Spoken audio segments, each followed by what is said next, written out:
ఈరోజు నాగపంచమి ఎపిసోడ్ చాలా ప్రత్యేకంగా ఉండబోతుంది. ఇక ఏం జరిగిందో ఎపిసోడ్లోకి వెళ్ళి తెలుసుకుందాం. బామ్మ, రఘురాం, వైదేహి, మోక్ష పిల్లలిద్దరికీ జ్వాల కొడుక్కి ఘనంగా బారసాల ఏర్పాట్లు చేస్తూ ఉంటారు.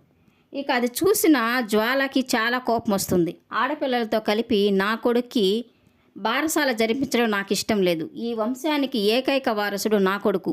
ఈ ఆస్తికి కాబోయే వారసుడు కూడా నా కొడుకే. ఈ వంశాన్ని ముందుకు తీసుకెళ్లేది కూడా నా కొడుకే. కాబట్టి నా కొడుక్కి బారసాల ప్రత్యేకంగా సపరేట్గా చేయాలని తన అందరితో వాదిస్తూ ఉంటుంది. ఇక కోపం వచ్చిన బామ్మ, అసలు బారసాల జరిపించాల్సింది మేం కాదు, మీ పుట్టింటి వాళ్ళు.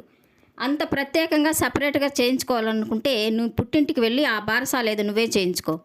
పంచమికి వాళ్ళ ఊర్లో వసతి లేదు కాబట్టి తనకి ఇక్కడే చేస్తామని తను చెప్తూ ఉంటుంది.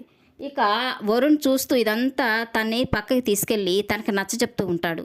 నువ్వు ఇలాగే తెగేదాకా లాగితే ఇక మనల్ని సపరేట్గా చేసేసి పంచమి పిల్లల్ని దగ్గరికి తీసుకొని తనకి ఆస్తి మొత్తం రాసిచ్చేస్తారు, నువ్వు చెప్పిన మాట విను అని తనకి నచ్చచెప్తూ ఉంటాడు.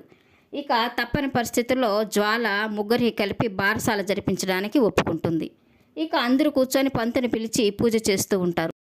ఇక జ్వాల మనసులో అనుకుంటూ ఉంటుంది, ఈ పంచమిని ఇంట్లో నుంచి తన్ని తరిమేద్దాం అనుకుంటే ఇప్పుడు దానికి పిల్లలు తోడయ్యారు. ఎలాగైనా నా కొడుకు పెద్దయ్యాక నా కొడుకు చేతే ఆ పని చేయిస్తాను. ఏ రోజుటికైనా ఈ ఆస్తి మొత్తానికి నా కొడుకు ఒక్కడే వారసుడు కావాలి. ఆ చిత్రకి పంచమికి ఇద్దరు ఆడపిల్లలే కాబట్టి వాళ్ళు పెళ్ళిళ్ళు చేసుకుని వెళ్ళిపోతే ఈ వంశానికి ఈ ఆస్తికి నా కొడుకు ఏకైక వారసుడు కావాలి అని మనసులో అనుకొని తను సంతోషపడిపోతూ ఉంటుంది. ఇక పంచమి తన మనసులో అనుకుంటూ ఉంటుంది, నాకు అడుగడుగున సుబ్బు తోడు ఉన్నాడు. ఈరోజు నా పిల్లలిద్దరికీ నామకరణం చేసేటప్పుడు సుబ్బు వచ్చి ఉంటే ఎంత బాగుండేది అని తను అనుకుంటూ ఉంటుంది. ఇంతలో సుబ్రహ్మణ్యేశ్వర స్వామి రూపంలో సుబ్బు వస్తాడు. సుబ్బుని చూసిన పంచమి చాలా సంతోషపడిపోతుంది. నువ్వు నాకు తోడుగా ఉన్నావు సుబ్బు, ఇప్పుడు కూడా నువ్వు నా పక్కనే ఉంటే బాగుంటుందని నేను మనసులో అనుకోగానే నువ్వు ఇలా వచ్చేసావని సంతోషపడిపోయి తన్ని పక్కనే కూర్చోబెట్టుకుంటుంది. ఇక పంతులు గారు పిల్లలకి పేరు రాయాలని చెప్పి బియ్యంలో బంగారు ఉంగరంతో తన్ని అనుకున్న పేరు రాయమని చెప్తూ ఉంటాడు. ఇక జ్వాల, వరుణ్లు తన కొడుక్కి పేరు రాయాలని ఉంగరం తీసుకోగానే సుబ్బు మనసులో ధ్యానం చేయగానే నెమలి పింఛము ఆ బియ్యంలో పడుతుంది. ఇక అది పడగానే వాళ్ళు బంగారు ఉంగరం పక్కన పెట్టేసి నెమలి పింఛం వంక చూస్తూ ఉంటారు. ఇక పంతులు కూడా చెప్తూ ఉంటాడు, నెమలి పింఛం అంటే సుబ్రహ్మణ్యేశ్వర స్వామి, సరస్వతికి వాహనం కూడా. అలా పడడము పిల్లలకి చాలా మంచిది, ఆశీర్వాదం కూడా. మీరు ఆ ఉంగరంతో కాకుండా ఈ నెమలి పింఛంతో పేరు రాయండి అని చెప్తూ ఉంటాడు. ఇక జ్వాల, వరుణ్లు ఆ పింఛం తీసుకొని తమ కొడుక్కి గణపర్ణ అనే పేరుని పెడతారు. ఇక పంతులు గారు అదే పింఛంతో మోక్ష, పంచమిలను పేర్లు రాయమని చెప్తూ ఉంటాడు. ఇక మోక్ష తన పిల్లలిద్దరికీ ఒకరికి వైశాలి అని మరొకరికి పాల్గొని అని పేర్లు పెడతారు. ఇక అదే పేర్లని వాళ్ళ చెవులో 3 సార్లు చెప్పి పిల్లల్ని ఉయ్యాల్లో వేసి ఊపుతూ ఉంటారు. ఇక బామ్మ జ్వాలను అడుగుతూ ఉంటుంది, జ్వాల నువ్వు నీ కొడుక్కి ఆ పేరు పెట్టావు కదా, ఆ పేరుని నీకెవరైనా చెప్పారా, నువ్వే పెట్టావా అని తనని అడుగుతూ ఉంటుంది. ఇక తనేమి సమాధానం చెప్పకుండా నవ్వుతూ ఉంటుంది. ఇక పిల్లలకి పేర్లు పెట్టడం అయిపోయిన తర్వాత 6 సంవత్సరాలు గడిచిపోతాయి. పిల్లలు పెరిగి పెద్దవాళ్ళు అవుతారు. వాళ్ళకి 6 సంవత్సరాలు వస్తాయి. ఇక మోక్ష, పంచమిల పిల్లలిద్దరూ ఆడుకుంటూ ఉంటారు. ఇక వాళ్ళని గణపర్ణ అలాగే చూస్తూ ఉంటాడు. అతనిలో గరుడ లక్షణాలు స్పష్టంగా కనిపిస్తూ ఉంటాయి. తన కళ్ళు ఎర్రగా అయిపోయి వాళ్ళనే చాలా తీక్షణంగా చూస్తూ ఉంటాడు. ఇంతలో జ్వాల కొడుకుని ఎత్తుక్కుంటూ వస్తుంది. ఇక్కడ ఉన్నావా గణ, ఏం చేస్తున్నావు ఇక్కడ అని తనని అడుగుతూ ఉంటుంది. అమ్మ, నాకు వాళ్ళని చూస్తే ఎందుకో కోపంగా అనిపిస్తూ ఉంటుంది అని తను చెప్పగానే ఇక జ్వాలకి చాలా సంతోషం వేస్తుంది. అన్నీ నా బుద్ధిలో వచ్చాయి నా కొడుక్కి అని తనని ముద్దు పెట్టుకుంటూ ఉంటుంది. వైశాలి, పాల్గొని గార్డెన్లో బాల్తో ఆడుకుంటూ ఉంటారు. ఇక పంచమి వైశాలిని పిలవగానే తను పరిగెత్తుకుంటూ వాళ్ళ అమ్మ దగ్గరికి వెళ్తుంది. ఇక మోక్ష కూడా వచ్చి పాల్గొని అని తన కూతురిని పిలుస్తూ ఉంటాడు. ఇక తను కూడా పరిగెత్తుకుంటూ వాళ్ళ నాన్న దగ్గరికి వెళ్తుంది.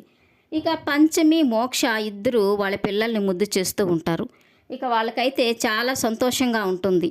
మోక్షకైతే చెప్పని అవసరమే లేదు, తన కూతుర్ని చూసుకొని తను మురిసిపోతూ ఉంటాడు. ఇక రఘురాం, వైదేహిలైతే ఇద్దరు పిల్లలతో ఆటలతో పాటలతో కాలక్షేపం చేస్తూ ఉంటారు. వాళ్ళ మనవరాలతో వాళ్ళకి చాలా సంతోషంగా కాలం గడిచిపోతూ ఉంటుంది. ఇక పంచమికి కూడా తన ఇద్దరు పిల్లల్లో తన తల్లి విశాలాక్షి ఎవరో తను కూడా కనిపెట్టలేకపోతుంది. ఇక ఇల్లంతా పిల్లలతో సందడితో కలకల్లాడుతూ ఉంటుంది.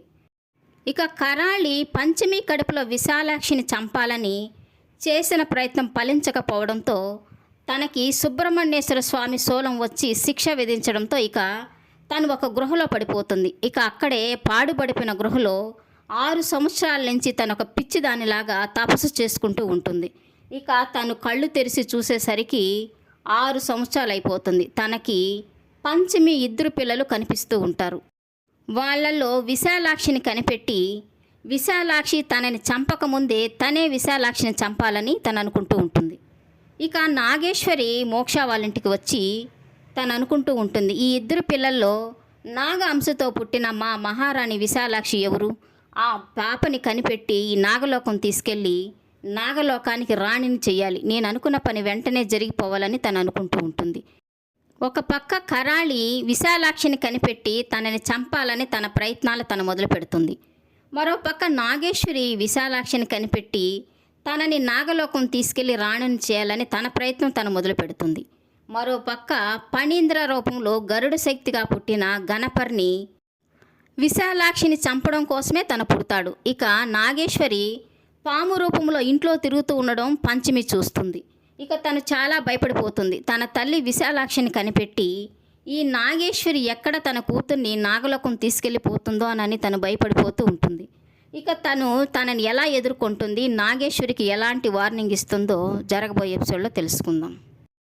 ఈ వీడియో నచ్చినట్లయితే లైక్ చేయండి, సబ్స్క్రైబ్ చేయండి. ఈ సీరియల్పై మీ అభిప్రాయాన్ని కామెంట్ సెక్షన్లో మెన్షన్ చేయండి. Thank you for watching.